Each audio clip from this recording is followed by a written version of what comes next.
الحمد لله رب العالمين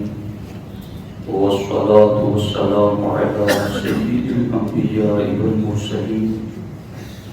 وعلى آله وأصحابه أجمعين أما بعد فأعوذ بالله من الشيطان الرجيم بسم الله الرحمن الرحيم فيها يفرق كل أمر حكيم صدق الله العلي العظيم وصدق رسوله النبي الكريم۔ انتہائی احترام و قدر کے ساتھ حضور سید المرسلین خاتم الانبیاء شفیع المذنبین رحمت للعالمین خاتم المعصومین راحت العاشقین صلی اللہ تعالی علیہ وآلہ واصحابہ وبارک وسلم کی بارگاہ میں اپنی غلامی کا ثبوت دیں اور جس طریقے سے میں پڑھ رہا ہوں میرے ساتھ مل کر بادب آواز بلند حضور دل کے ساتھ نذران محبت پیش کریں۔ الصلاۃ والسلام علیک یا رسول اللہ، الصلاۃ والسلام علیک یا حبیب اللہ، الصلاۃ والسلام علیک یا نبی اللہ وعلی آلک واصحابک یا نور اللہ صلی اللہ تعالی علیہ وسلم۔ دوستان محترم، 14 شعبان المعظم کا دن ہے اور آج نماز مغرب سے شعبان المعظم کی 15ویں رات جلوگر ہوگی۔ اسی حوالے سے چند باتیں آپ کی خدمت میں عرض کرنا چاہتا ہوں۔ شب برات کا معنی ہے، شب کہتے ہیں فارسی میں رات کو، اور براءت کے معنی ہے بری ہونے کی۔ تو اس رات کو براءت کی رات اس لیے کہتے ہیں کہ آج کی رات مسلمان توبہ کر کے گناہوں سے بری ہو جاتا ہے، اور دوسری وجہ یہ ہے کہ آج کی رات اللہ مسلمانوں کو جہنم سے بری فرماتا ہے۔ اس لیے اس رات کو شب براءت کہتے ہیں۔ اس رات کا نام لیلۃ المبارکہ بھی ہے، اس رات کا نام لیلۃ الرحمہ بھی ہے، اس رات کا نام لیلۃ البراءت بھی ہے،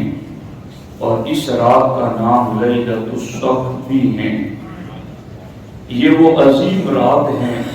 اللہ تعالی قرآن میں ارشاد فرماتا ہے فیہا یفرق کل امر حکیم، کہ اس رات میں ہر حکمت والا فیصلہ تقسیم کر دیا جاتا ہے۔ سوال یہ پیدا ہوتا ہے کہ شب قدر اور شب براءت یہ دونوں راتیں ہیں جن کے بارے میں قرآن اور حدیث میں لکھا ہے کہ ان راتوں میں تقدیر لکھی جاتی ہے۔ پہلی بات تو یہ ہے کہ جب لوح محفوظ میں سب کچھ لکھا ہوا ہے تو پھر شب قدر اور شب براءت میں کیا لکھا جاتا ہے؟ اس کا جواب یہ ہے کہ لوح محفوظ میں سب کچھ بالیقین لکھا ہوا ہے، مگر ہر سال جو فرشتوں کی ڈیوٹی لگائی گئی ہے کہ تم نے فلاں شخص کو سال میں اتنا رزق پہنچانا ہے، اتنی عزت اس کو عزتوں تک پہنچانا ہے، اتنا غم، اتنی خوشی، اتنی بلندی، اتنی ترقی، سال بھر میں جو کچھ دینا ہے وہ لوح محفوظ پر جو لکھا ہوا ہے وہ اس لکھے ہوئے میں سے شب قدر اور شب براءت میں رجسٹروں میں لکھ کر کے ذمہ دار فرشتوں کو ان راتوں میں عطا کیا جاتا ہے۔ تو لوح محفوظ میں تو بالیقین لکھا ہوا ہی ہے، مگر ان 2 راتوں میں اس لکھے ہوئے میں سے پھر لکھا جاتا ہے کہ اب پورے سال اس بندے کے ساتھ کیا معاملہ ہوگا وہ لکھا جاتا ہے۔ پھر ایک سوال یہ پیدا ہوا کہ شب قدر میں لکھا جاتا ہے، یہ قرآن میں ہے، اور اس قرآن کی آیت میں سورۃ الدخان کی کہ شب برات میں لکھا جاتا ہے، تو پھر دونوں میں سے کس میں لکھا جاتا ہے؟ تو اللہ رحمت فرمائے ہمارے علماء محدثین پر، جنہوں نے فرمایا کہ جو سال بھر بندے کا رجسٹر لکھنے کی شروعات ہیں وہ شروعات شب برات میں ہوتی ہیں،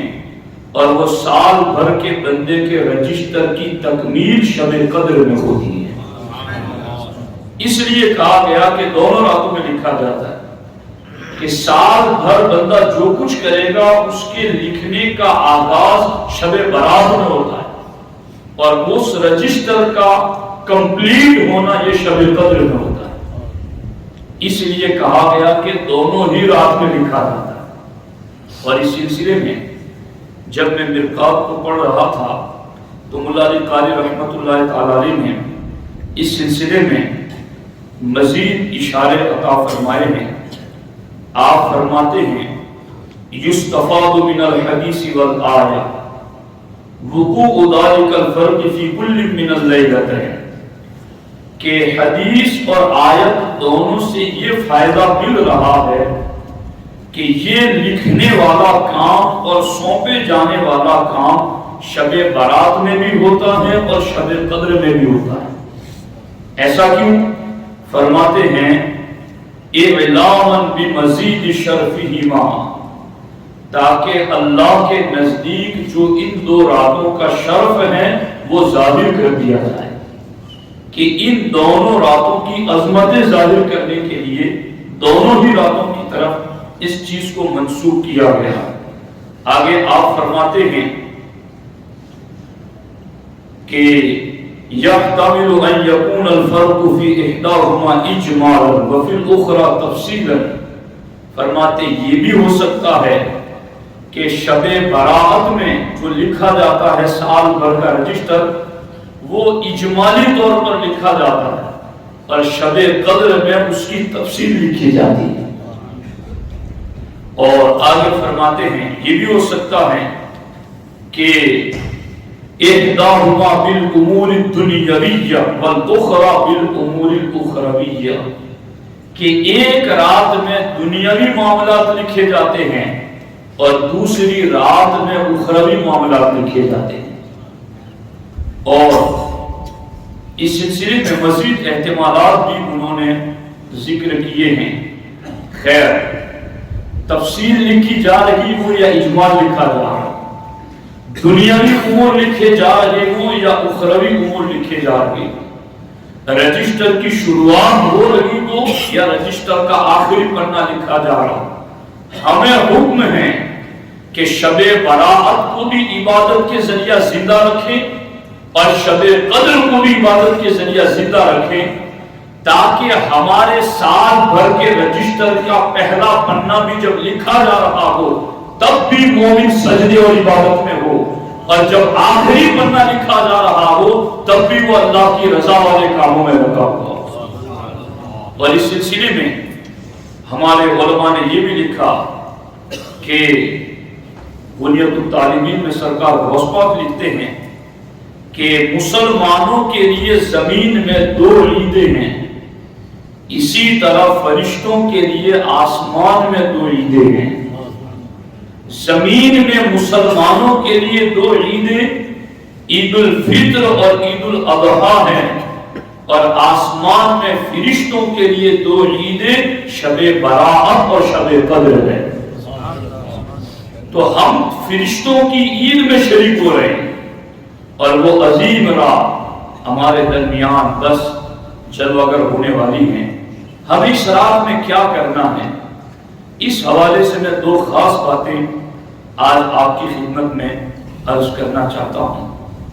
اس سلسلے میں سیدنا امام حسن بصری رضی اللہ تعالیٰ عنہ کے بارے میں یہ روایت لکھی ہوئی ہے کہ جب آپ شب برات میں گھر سے باہر تشریف لاتے تو آپ کا چہرہ یوں دکھائی دیتا جس طرح کسی کو قبر میں دفن کرنے کے بعد باہر نکالا گیا، خوف زدہ، ڈرے ہوئے، سہمے ہوئے، کپ کپاتے ہوئے، ایسا لگتا تھا جیسے قبر میں دفنانے کے بعد نکالا گیا ہے۔ امام حسن بصری رضی اللہ تعالیٰ عنہ سے اس کا سبب پوچھا گیا تو فرمایا خدا کی قسم میری مثال ایسی ہے جیسے کسی کی کشتی سمندر میں ٹوٹ چکی ہو اور وہ ڈوب رہا ہو اور بچنے کی کوئی امید نہ ہو۔ پوچھا گیا کہ آپ ایسی حالت کیوں بناتے ہیں؟ فرمایا میرے گناہ یقینی ہیں لیکن اپنی نیکیوں کے متعلق میں کچھ نہیں جانتا کہ وہ مجھ سے قبول کی جائیں گی یا رد کر دی جائیں گی۔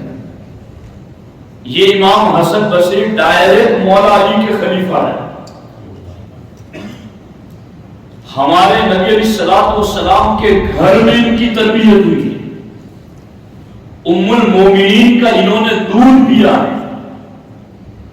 مولا علی کے سلاسل طریقت جن کے ذریعہ جاری ہوئے ان میں ایک امام حسن بصری کی ذات ہے۔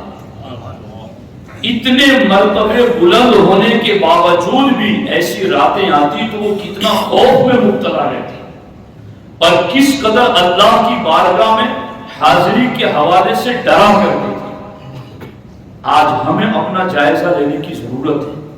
کہ اس رات میں ہم کیا کر رہے ہیں اور ہمیں کرنا کیا چاہیے۔ اس سلسلے میں امام حسن بصری رضی اللہ تعالیٰ عنہ کی ہی روایت آپ کی خدمت میں ایک پیش کرنا چاہتا ہوں اور وہ یہ ہے کہ شب برات میں 100 رکعت نماز نفل اس طرح ادا کی جائے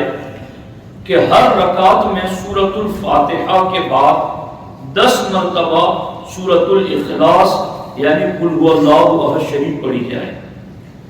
اس طرح سے اگر کوئی 100 رکعت پڑھتا ہے تو قل هو اللہ احد شریف کی تلاوت 1000 مرتبہ ہو جائے گی اور اس نماز کو صلاۃ الخیر کہتے ہیں اور اس کی خیرات، برکات، فضائل و ثمرات کتنے زیادہ ہیں۔ امام حسن بصری رضی اللہ تعالیٰ عنہ فرماتے ہیں کہ میری 30 صحابہ کرام سے ملاقات ہوئی اور 30 صحابہ کرام نے مجھے یہ بتایا کہ جو شب برات میں اس طرح 100 رکعت نماز ادا کرے گا اللہ تبارک و تعالیٰ اس پر 70 یعنی 70 مرتبہ نظر رحمت فرمائے گا اور فرماتے ہیں کہ اللہ جس پر 1 مرتبہ نظر رحمت فرما دے گا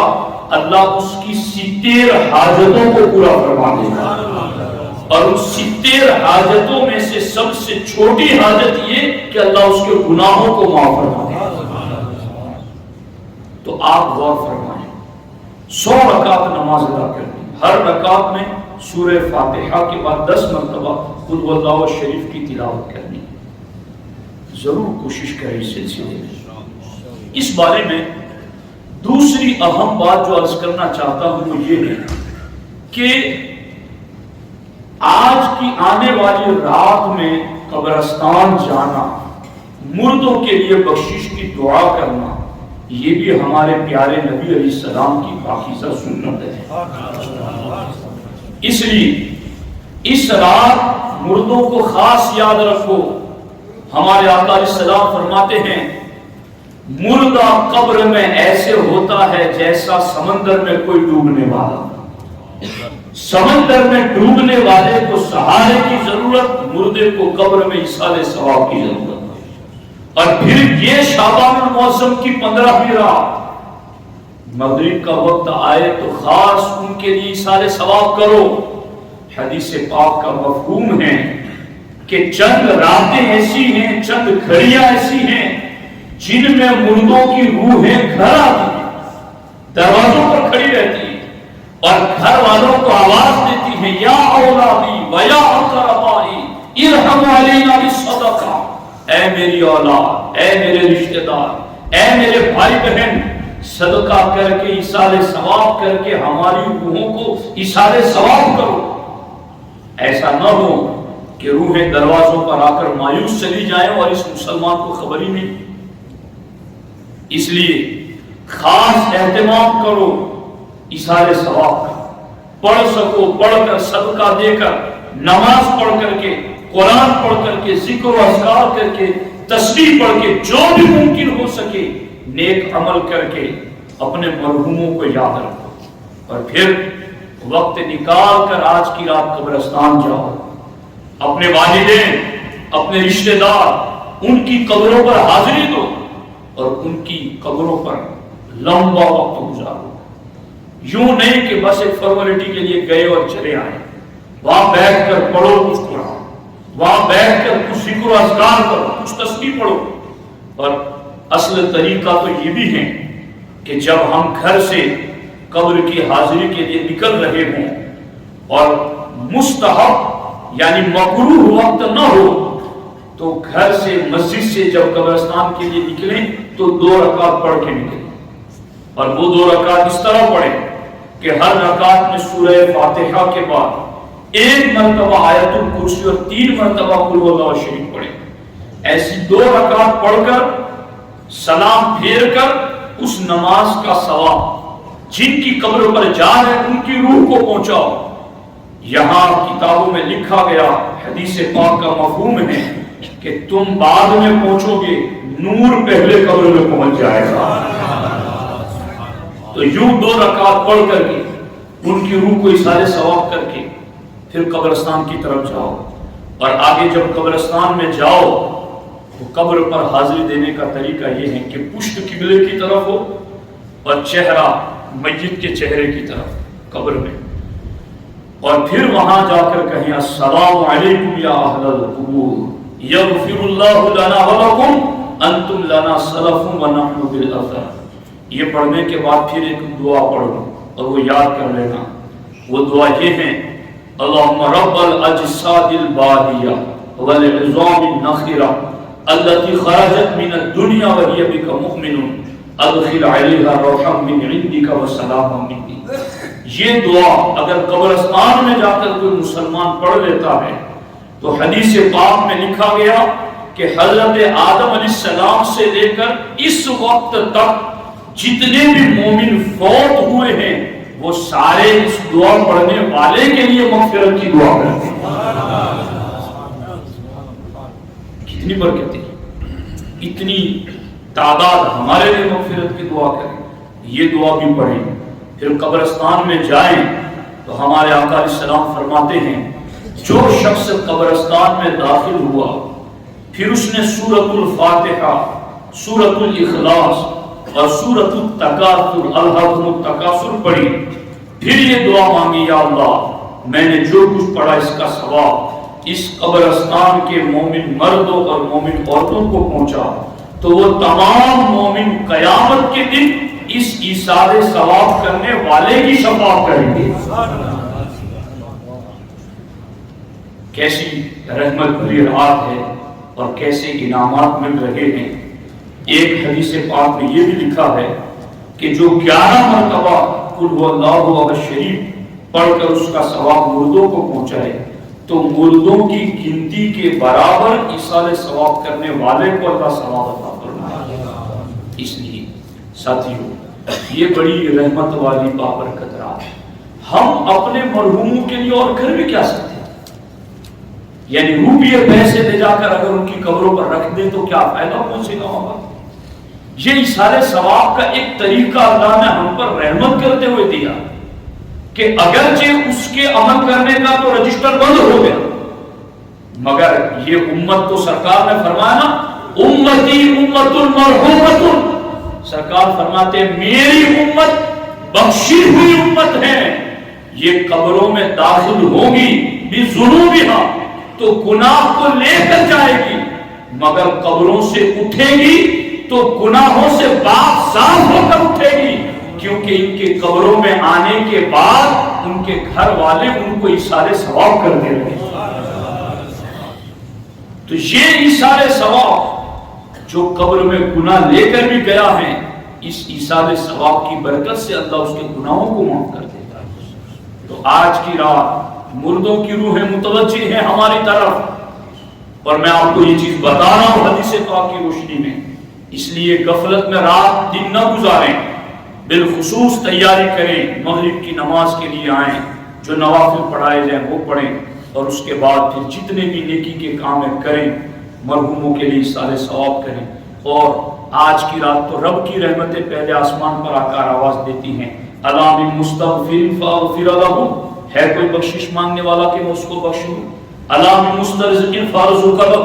ہے کوئی رزق مانگنے والا کہ میں اس کو خزانے عطا کر دوں، الا من مبتلا فاعافیہ، ہے کوئی جو بیماریوں سے چھٹکارا مانگنے والا کہ میں اس کو شفا عطا کر دوں، الا قضا حتی یطلع الفجر. سرکار فرماتے ہیں صبح فجر طلوع ہونے تک رحمت کی یہ آوازیں آتی ہیں، مانگنے والوں مانگ لو، میں عطا کرنے کے لیے تیار ہوں. بس اس رات میں خاص بخشش مانگے، ہماری آپ کی پوری امت کی حالات درست رہے، اس کی دعائیں کریں، امت ذلت سے عزت کی طرف پھرا جائے، زوال سے عروج کی طرف پھرا جائے، اور جو کچھ بھی ہم پر بیت رہی ہیں اس کے حوالے سے بالخصوص دعائیں کریں کہ اللہ تبارک و تعالی ہمارے ملک کو بھی امن و امان عطا کریں، اور اللہ تعالی اہل ایمان کو استحکام عطا فرمائے. السلام علیکم ورحمۃ اللہ وبرکاتہ.